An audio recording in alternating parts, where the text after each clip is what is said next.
Hello guys, konnichiwa. Ang gusto kong i-share sa inyo for today ay yung mga tax na binabayaran natin sa inaawas sa sweldo natin. Yung pag nakikita ba natin yung sweldo natin, nakikita natin yung deduction. Ha? Yung gigil na gigil tayo, nagugulat tayo. Ito yung binawas talaga. Really? Mga ganun ba? So ito yung common na talagang binabawas. Walang ligtas to. Bawas talaga to. Okay, so start, gusto kong gawan siya ng order by order. Ito para sa akin yung pinaka-importanting tax na gusto ko talagang bayaran. So, kahit ma-deduct siya, okay lang sa akin. Okay, so, punta tayo sa number 1. Kose Nenkin Hoken. Kose Nenkin Hoken. Ang ibig sabihin ng Hoken ay insurance. Okay? Yung Kose Nenkin, ibig sabihin ng Kose Nenkin, yan yung pension natin. Kasi may iba pa yan pag yung sarili mong bayad eh. Sakay siya to, Kose Nenkin Hoken.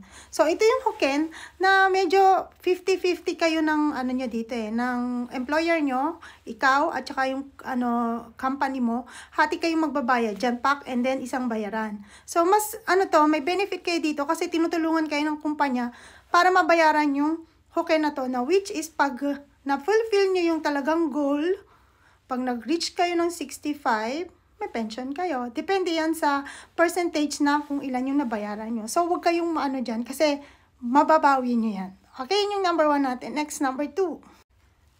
Juminze Hoken. Juminze Hoken. Alam nyo, pag binibigkas ko itong Juminze, lagi ako pinagtatawanan ng anak ko kasi mali daw yung pronunciation ko. Kasi ang dati kong bigkas dyan is Jominze. Akala ko talaga Ju pala siya, okay? So, Juminze Hoken. Okay, Juminze Hoken. Ito naman yung resident tax. Ito yung tax na babayaran natin. Ito yung sa mga prefecture, sa mga, maliliit. Parang kung sa Pilipinas, kung Pasig ka lang, ganun ba? Kung Manila ka, kung Tacloban ka, Tacloban. So, ganun na niya, by prefecture.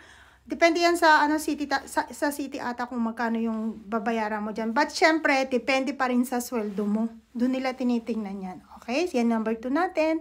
Bakit tayo nagbabayad niyan? Kasi tinatanong ako lagi, bakit pa may residence? Syempre, dito ko nakatira sa Japan, gumagala-gala ka sa prefecture ng Tokyo, yung hangin nila nasisinghot mo, yun yung bayad mo dun sa hangin, sinisinghot mo. Okay, so yun yung number 2 natin. Next, punta tayo sa number 3. Okay. Naubos po yung laway ko ng kokakuda. So, punta tayo sa number 3. Ang number 3 natin ay, maganda to, Kenko Hoken. Ayan, gumagalaw yung aking cellphone. Kenko Hoken. Ang ibig sabihin po ng Kenko Hoken, ang Kenko ay health. Ang Hoken ay insurance. Pag pinagsama nyo, insurance, health insurance. So, maganda tong binabayaran natin na to, di ba? Kahit binabawas siya sa atin. Kasi hindi naman natin nararamdaman yan. Pero pag nagpagamot tayo sa ospital dito, pag wala tayo nito, mararamdaman mo yung sakit. Pero pag binabawas to sa sweldo natin, hindi naman natin siya masyadong mararamdaman. Sige, bayaan mo na ganyan yung bawas niyan. Wala naman kayong iintindihin pag nagkasakit kayo, di ba? Ito yung health insurance. Dadalhin nyo lang yung card nyo sa hospital, and then, that's it. Mababawasan ng 70% yata ang babayaran mo. Kung magbabayad ka ng isang lapad, di 70% ng isang lapad, di sansengin siya. So, ganun lang yung drama niyang Kenko Hoken. So, kaya siya ang mag-aawas niyan sa inyo. Next, ito naman yung number 4 natin. I think number 4 na tayo. Ito yung Shotokuze. Mahirap siyang bigkasin. Shotokuze. Okay, Hoken. Shotokuze Hoken. Ito naman yung income tax. Siyempre, nag-i-income tayo sa Japan. Nagtatrabaho tayo dahil kikita tayo. Yung kita natin na yon, babawasan yon ng company natin and then ibibigay sa government ng Japan. So, yun yung dahil nagtatrabaho tayo dito. So, yan yung Shotokuze na babawas sa atin. So, marami na, di ba? Nakaka-4 na bawas na sila. Ang gagaling nila pupunta sa Japan. So, nag-QK muna ako, guys. So, tuloy natin. Number 5 na tayo. Ito yung, maganda rin tong Hoken na to. Ito yung Koyo Hoken. Okay? Yung Koyo Hoken naman, ito yung babayaran natin, hindi siya ganong kalakihan sa binabawas sa atin. Siguro mga 300 or 400 lang to. Ito naman yung Hoken, siguro 5 years na akong, simula na nag-work ako sa Japan, 5 years na ako nag-work, hindi ko naintindihan tong Koyo Hoken na to. Nalaman ko lang after 5 years ko magtrabaho. So, ang itsura pala nitong Koyo Hoken nito, ito yung unemployment insurance. So, itong insurance nito, useful din siya kasi nga, pag halimbawa nawalan kayo ng work, at nakabayad ka nitong Koyo Hoken na to sa Kaisha, naka-recorded naman yan. So, magpapakita kayo ng salary receipt nyo dahil deducted naman yan. Pupunta kayo sa Hello Work. So, yung Hello Work, kahit saan yan meron. Pupunta kayo din sa Hello Work and then, sasabihin nyo, wala po akong work. And then, saswelduhan nila kayo. Pero, yung salita ko is very easy lang. Ay, punta lang ako dun swelduhan. No. Pupunta kayo doon, mag-a-apply kayo na unemployed nga kayo, tapos, tsaka pa lang nila, syempre, imbestigahan kayo kung tunay, kung ganyan, at dapat wala talaga kayong work. Dahil once na may work kayo, at binibigyan kayo ng sahod ng Hello Work, dahil nga wala kayong work, mahuhuli kayo, okay? So, that's illegal. Huwag niyong gagawin yon. Pero pwede kayong mag-apply doon at humingi ng tulong, kasi, alam ko yan, yung kaibigan ko talaga, gumamit niya, nawalan siya ng work ng 1 taon, and then nag-apply siya dyan. Yun nga lang, parang ayaw niya yata yung mga seminar, may seminar eh. Ayaw niya yata nun, pero tsinaga niyang kunin kasi wala nga siya makuwang work. Then after nung 1 year, ayun, papanjing-banjing kasi hindi rin siya pwedeng mag-work dahil pang nag-work siya, hindi niya ma-achieve yung sweldo galing dun sa Hello Work na yun. So, slight explanation ko lang po yan dito sa Koyo Hoken. Ngayon, medyo mahabang explanation yan kasi once na nagpunta kayo ng window ng Hello Work, maraming Nihongo ang lalabas na hindi nyo maiintindihan. Okay? So, slight explanation ko lang ang Koyo Hoken. Maganda rin yan dahil nakakatulong pag wala kayong work. Okay, next. Punta na tayo kasi maubos na yung oras. Okay, punta na tayo sa number 6. Ito naman ang Rosai Hoken. Rosai Hoken, ito yung Hoken ng mga accident token. Accident insurance.